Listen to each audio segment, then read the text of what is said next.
hungry. We're always hungry for time with Sam Amick. Yeah. He's coming to us from, I'm assuming he's coming to us from deep in the heart of Texas. We're doing this on the phone as well because Samuel was nice enough to show us the behind the scenes, but just sometimes the phone connection wasn't working, and he deserves more than that. From The Athletic, which I just got a notification that from The Athletic, more than likely, that Sam Amick's about to come on the show right now, and I appreciate that. Good morning, Sam. How are you? Good morning, gentlemen. Good to be with you. Although I'll clarify, Dave, we did talk last week about how the phone connection was tough and the walk and talk to practice was fun, but a little chaotic. Yeah. Today we're not on video because nobody wants to see Sam lying in his hotel room, just in darkness, and it's just not very exciting. That's what we got right now. Chris, would you mind? I know we have the Luca poll up, YouTube poll. Do you want to see Sam in his hotel room lying around in darkness? And I'm going to guess 75-25 say yes. Yeah, rating spike. Yeah, absolute rating spike. Sam, before we get started, I got a curveball for you. We visited with, as we do every week, same day as you, a longtime Channel 3 host and local celebrity Kelly Brothers. We do a talk on sports business. And with the passing of Mr. West yesterday morning, or the announcement yesterday, Kelly was wondering, musing aloud, the Clippers announced it, which I believe he was consultant for the Clippers, so I get that, but was musing about, was there a falling out, or it seemed like Jerry West and the Lakers were distant in his later years. And again, I know you have a great relationship with Jeannie Buss, and you've got your ear to the ground there. This is a curveball, dude, but do you have any insight on Jerry West's relationship with the Lakers towards the end? Was there anything there that you know of? Yeah, I mean, unfortunately there was, for sure. Okay. And I've written about it before. The most recent one was at our place. We did with the NBA 75 team getting picked, we tried to do profiles on all the guys who made it. So I wrote the Jerry West story and sat down with him a couple of years ago for that piece. And he talked openly about the fact that a few years back, despite the fact that Dr. Buss had given him and his family lifelong season tickets to the Lakers, that they actually kind of took them back. Wow. Jeez. Yeah. And, there's some bad blood there. I mean, some of it was going all the way back to relationship dynamics between Jerry West and Phil Jackson, and Jeannie certainly having a long relationship with Phil. Some of it was once he was gone from the Lakers, there was a feeling that he had, kind of would dish dirt on them from afar, even with the media. And I don't know, there's a lot of layers to it, but. Okay. But that was real. I think personally, Jerry Buss and Jerry West were incredibly close, and that at the end anyway, I don't think was the case with Jeannie. Sam, for you to have the opportunity to talk to so many different people in this business, in this profession, Jerry was certainly one of a kind. I'd love your perspective on what he kind of meant for you. What are your lasting memories of Jerry West and your conversations? First of all, Jay, shameless promo, but it's worthy. We've got some great Jerry West coverage on the site. So David Aldridge wrote a fantastic piece on Jerry. Tim Kawakami also wrote one. And so Tim captured more specifically, as far as the Jerry experience, like what it was like to get on the phone with him and to talk about the league, which is something that I was lucky enough to do from time to time. And so I guess I'll go down that road. So the first time I ever talked to Jerry West, I'm covering the Kings for the B. I have no relationship with him, and I had a feature story where the Memphis Grizzlies PR set up the interview. And we get on the phone, I forget what the story was about. It doesn't even matter. And we get on the phone, and after we finish, he just kind of pivots and he says, off the record, Sam, and this is, hopefully the folks from Memphis don't get mad about this one. He's off the record, man, we shouldn't even have a team in this city. And he starts talking about the lack of fan support. And, Wow. and I'm sitting there going, you don't know me. Like, what, like, so that's the day that I learned that, like, he just had no filter. And as a reporter, it was amazing. So the other story, and I've got a fair amount of stories, but the other one that I'll share, and I told this 5 times yesterday out here at the finals, on the day that Kobe Bryant died, Jerry was nice enough to get on the phone and talk about Kobe's passing. And so I was, honored to get his voice, on that story. And it's incredibly hard to cover that story. And so we talked for about 10 minutes on the record. And around the 10-minute mark, I say to him, Jerry, you've been great. I don't want to keep you away from your family anymore. Just go back to your family. Well, quick context. Around that time, myself and one of my colleagues had written a pretty negative story about the Clippers and how behind the scenes, some frustration about Kawhi Leonard and Paul George getting special treatment. It was a little bit of a bombshell, and he's working for the Clippers at the time. So after 10 minutes of heartfelt, emotional discussion about Kobe and his passing, and it was a direct quote, I said, all right, Jared, get back to the family. I appreciate you. And he said, well, hold on, Sam. I have something derogatory I want to say to you.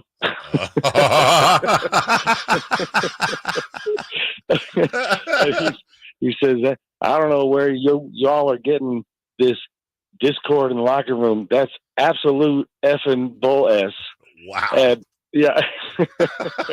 That's he great. says it twice. He says, you're better than that. You're better than that. Oh, wow.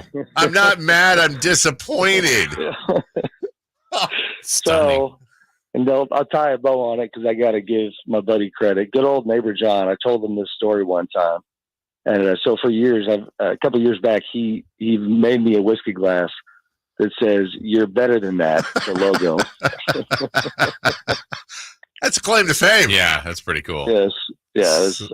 He was, really, you could get on the phone, and Kawakami wrote about this. Like, you felt like you entered the Matrix to gossip around the entire league. Like, you could get on the phone and ask him about what's happening here, what's happening there, and he either had information or an opinion. And so it was, he was obviously a character. He's, incredibly complicated guy, incredibly complicated legacy, but just intensity and passion for days, and one of a kind, and will certainly be missed.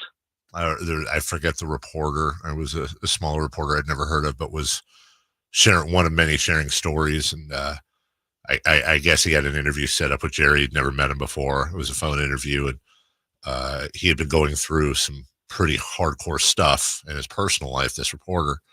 And this was Ben Hockman. I saw this. Thank you. You saw this. Yeah. So Sam, help me if I don't get it right, but the gist of it, I think, was they did the interview.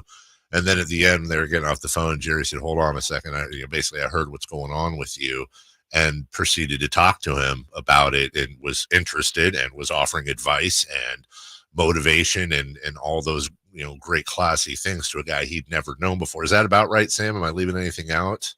Yeah. Ben used to be a basketball reporter. Actually, he covered the I'm blanking. It's when, because of Katrina, the Thunder were in New Orleans, or no, I'm backwards. He was out in New Orleans. I gotcha. And then he wrote a book, and he's been around. But Ray Ritter, the Warriors PR guy, Yeah, had conveyed to Jerry that Ben was going through some stuff. And yeah, he, even though he didn't know him, he, took time to talk to him about grief, and really that's, I wish I had more specific stories, but like I've been on the phone with Jerry when he does go down these roads of talking about his childhood, or even the Lakers stuff. Like, even though I think he did play a part in that relationship breaking down, a big part, that would bother him, and he'd sit there and reflect, and you'd be on the phone going, oh boy, I called you about this one thing, and now we're, 25 minutes in, and we're going down some different roads. So his mind was, it just would wander, but not in a bad way. It was just intense, passionate, caring guy. But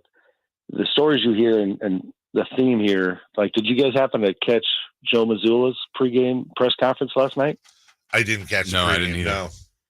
So he's a West Virginia guy, right? Oh. He went to West Virginia, and so he gets up on the podium. He's asked about Jerry West, and he says that when he's playing at West Virginia, the season's not going all that well, and Jerry calls him, and he says he spends about 15 minutes just mother effing him, and telling him that you're blowing the opportunity of your life, and you're not working hard enough, and you need to work harder. And he just lights him up, and Joe certainly said that it was in a loving, meaningful way. That he said that was maybe the most impactful, moment that he had in his college career. And then, the other story he told was later on he stayed at the West household in LA when they were having UCLA pickup runs during the summer, and one day Joe made the mistake of sleeping in. On accident. And so he said when he wandered downstairs and ran into Mr. West, he had a pretty similar speech waiting for him. Wow. I mean, I guess I would, unless you have other Jerry West questions. We could talk all day about it. Sam, I'm talking to you as my friend now, and not, national, super reporter Sam Amick. But was Jerry one of those guys that, not necessarily that you'd find yourself starstruck by every once in a while talking to him, but also that really challenged your ability to be impartial, to maybe double up on, okay, Jerry's saying this, but let me get the other end. Would you ever find yourself struggling to not sit there and be like, I'm talking to the logo right now, and he's such a force of nature, and I need to keep perspective? Was he one of those guys? Yeah, no doubt. For sure. It was honestly it was such a kick. It was so much fun. And it wasn't a real secret. He was old school in terms of the way he interacted with reporters, and he paid attention to who wrote what and who made an impact and what relationships you had. So when I called him, I knew that he'd have a decent sense of what I've been saying. And that was the case for a lot of people.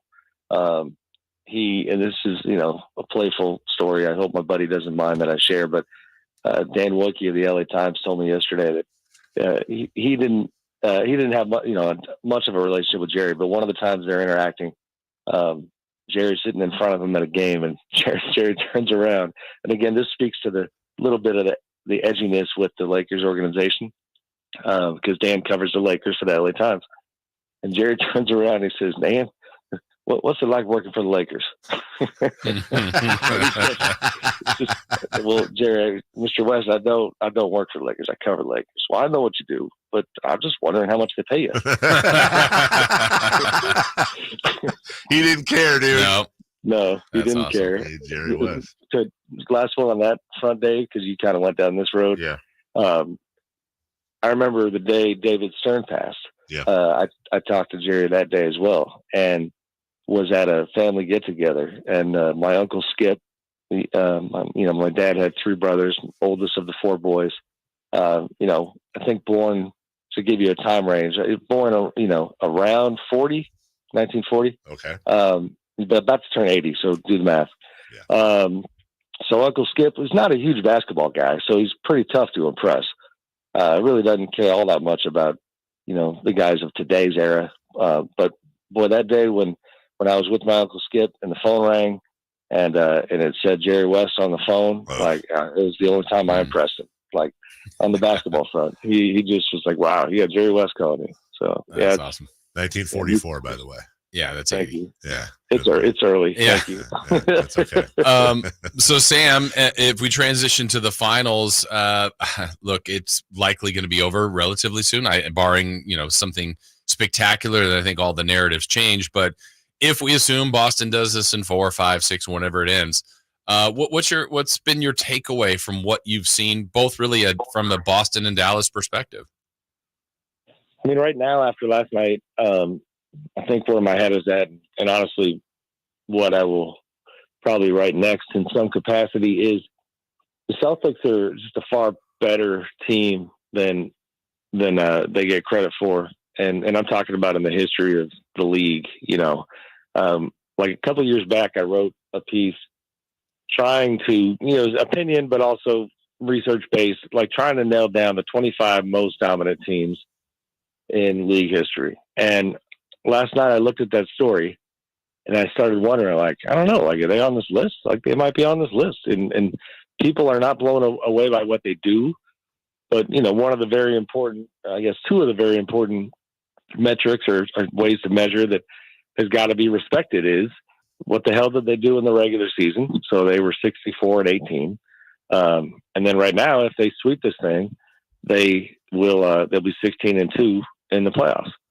And to give quick context there's only been 13 teams ever that won a championship while losing, 2 or fewer times in the postseason.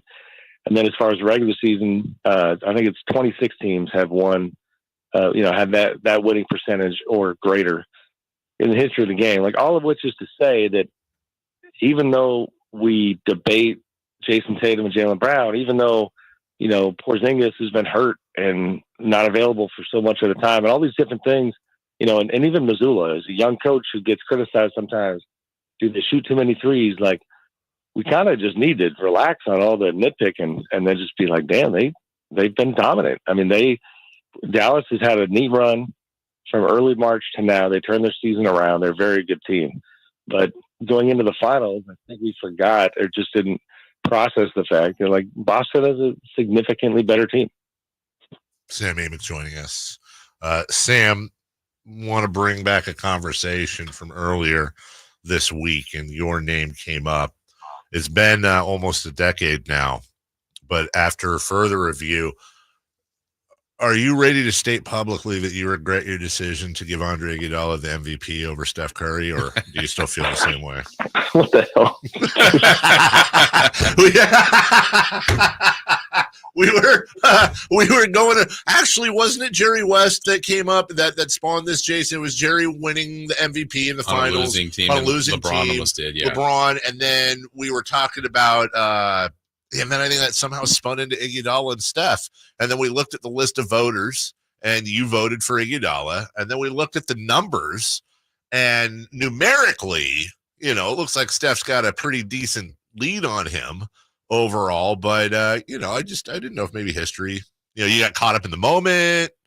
History, maybe there's something personal between you and Steph. I don't know. I'm just thought I'd bring it up.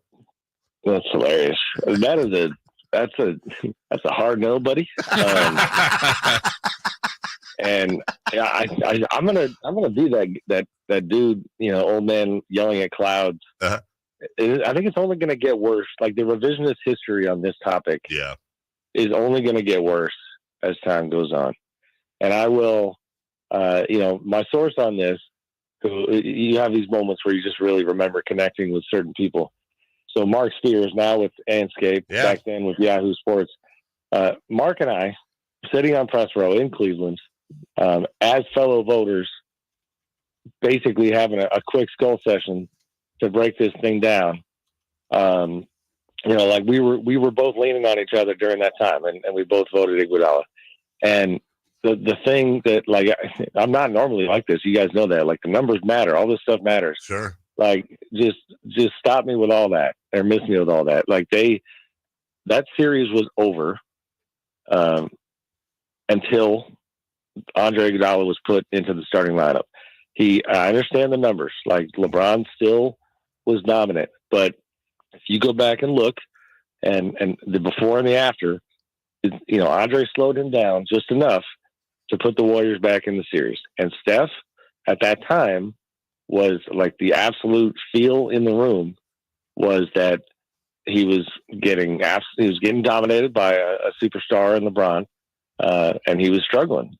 And, like, you just can't convince me anything different. Like, when you looked at it and you thought to yourself, like, when did the series change?